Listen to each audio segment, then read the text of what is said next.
ಒಂದು ಕಾಲ್, ಒಂದು ಖಾಲಿ ಬಸ್ ಸ್ಟಾಪ್ ಮತ್ತು ಮಧ್ಯರಾತ್ರಿ ನಂತರ ಬಂದ ಒಂದು ಹುಡುಗಿ.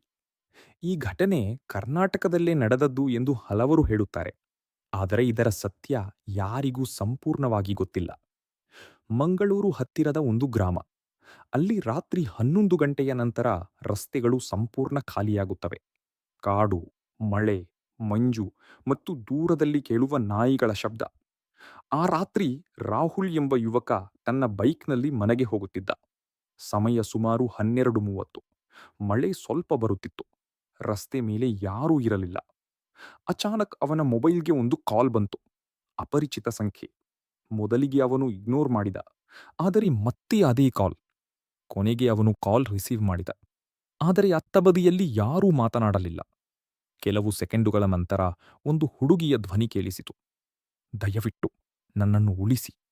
ಧ್ವನಿ ತುಂಬಾ ನಿಧಾನವಾಗಿತ್ತು, ಹಾಗೆ ಭಯದಿಂದ ನಡುಗುತ್ತಿರುವಂತೆ. ರಾಹುಲ್ ಗಾಬರಿಯಾದ.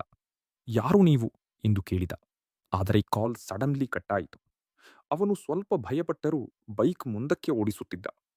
ಕೆಲ ನಿಮಿಷಗಳ ನಂತರ ಅವನಿಗೆ ರಸ್ತೆಯ ಬದಿಯಲ್ಲಿ ಒಂದು ಹಳೆಯ ಬಸ್ ಸ್ಟಾಪ್ ಕಾಣಿಸಿತು. ಅಲ್ಲಿ ಒಬ್ಬ ಹುಡುಗಿ ನಿಂತಿದ್ದಳು.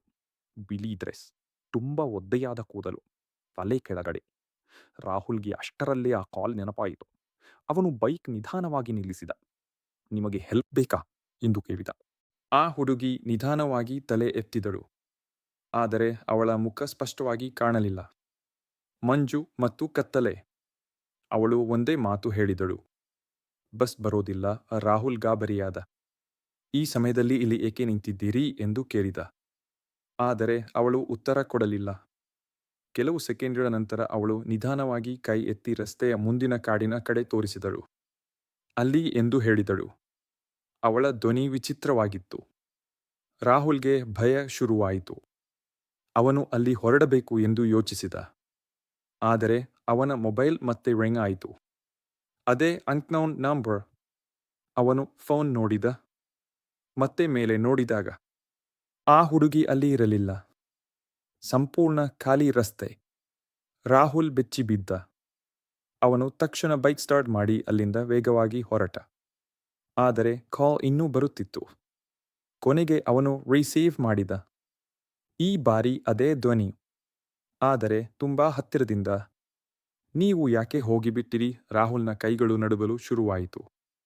ಯಾಕೆಂದರೆ ಫೋನ್ ಸ್ಪೀಕರ್ನಲ್ಲಿ ಕೇಳಿದ ಧ್ವನಿ ಅವನ ಹಿಂದಿನಿಂದ ಬರುತ್ತಿರುವಂತೆ ಅನಿಸಿತು. ಅವನು ನಿಧಾನವಾಗಿ ಬೈಕ್ ಮಿರರ್ ನೋಡಿದ. ಹಿಂಬದಿ ಸೀಟ್ನಲ್ಲಿ ಯಾರೋ ಕುಳಿತಿದ್ದಂತೆ ಕಾಣಿಸಿತು. ಬಿಳಿ ಡ್ರೆಸ್. ರಾಹುಲ್ ತಕ್ಷಣ ಬ್ರೇಕ್ ಹಾಕಿದ. ಬೈಕ್ ಆಲ್ಮೋಸ್ಟ್ ಸ್ಕಿಡ್ ಆಯಿತು. ಅವನು ಹಿಂದಕ್ಕೆ ತಿರುಗಿ ನೋಡಿದ. ಆದರೆ ಅಲ್ಲಿ ಯಾರೂ ಇರಲಿಲ್ಲ. ಅವನು ಉಸಿರಾಡಲು ಆಗದಷ್ಟು ಭಯಪಟ್ಟ. ಆ ರಾತ್ರಿ ಮನೆಗೆ ಹೋಗಿ ಅವನು ಸಂಪೂರ್ಣ ಸಿಕ್ಕಾಯ್ತಂತೆ. ಕೆಲ ದಿನಗಳ ನಂತರ ಅವನು ಆ ಘಟನೆ ಬಗ್ಗೆ ತನ್ನ ಸ್ನೇಹಿತರಿಗೆ ಹೇಳಿದ. ಆಗ ಗ್ರಾಮದ ಒಬ್ಬ ವೃದ್ಧ ವ್ಯಕ್ತಿ ಒಂದು ಶಾಕಿಂಗ್ ವಿಷಯ ಹೇಳಿದ.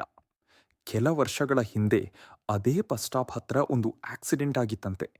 ರಾತ್ರಿ ಬಸ್ ಕಾಯುತ್ತಿದ್ದ ಒಬ್ಬ ಹುಡುಗಿ ಲಾರಿಗೆ ತಗುಲಿ ಮೃತಪಟ್ಟಿದ್ದಳು. ಆದರೆ ವಿಚಿತ್ರ ವಿಷಯ ಏನೆಂದರೆ ಅವಳ ಫೋನ್ ಆ ಆಕ್ಸಿಡೆಂಟ್ ನಂತರವೂ ಕೆಲ ದಿನ ಅನ್ನೋನ್ ಜನರಿಗೆ ಕಾಲ್ ಮಾಡುತ್ತಿತ್ತೆಂದು ಜನ ಹೇಳುತ್ತಾರೆ. ಇದು ನಿಜವೇ ಅಥವಾ ಕೇವಲ ಗ್ರಾಮದಲ್ಲಿ ಹರಡುವ ಕಥೆಯ? ಯಾರಿಗೂ ಗೊತ್ತಿಲ್ಲ. ಆದರೆ ಇಂದಿಗೂ ಕೆಲವರು ಆ ರಸ್ತೆಯಲ್ಲಿ ರಾತ್ರಿ ಹೋಗಲು ಭಯಪಡುತ್ತಾರೆ. ಮತ್ತು ಸ್ಥಳೀಯರು ಹೇಳುವ ಪ್ರಕಾರ ರಾತ್ರಿ ಮಧ್ಯಾಹ್ನ 12:30 ನಂತರ ಆ ಬಸ್ ಸ್ಟಾಪ್ ಬಳಿ ಫೋನ್ ರಿಂಗ್ ಆದರೆ ಅದನ್ನು ರಿಸೀವ್ ಮಾಡಬೇಡಿ.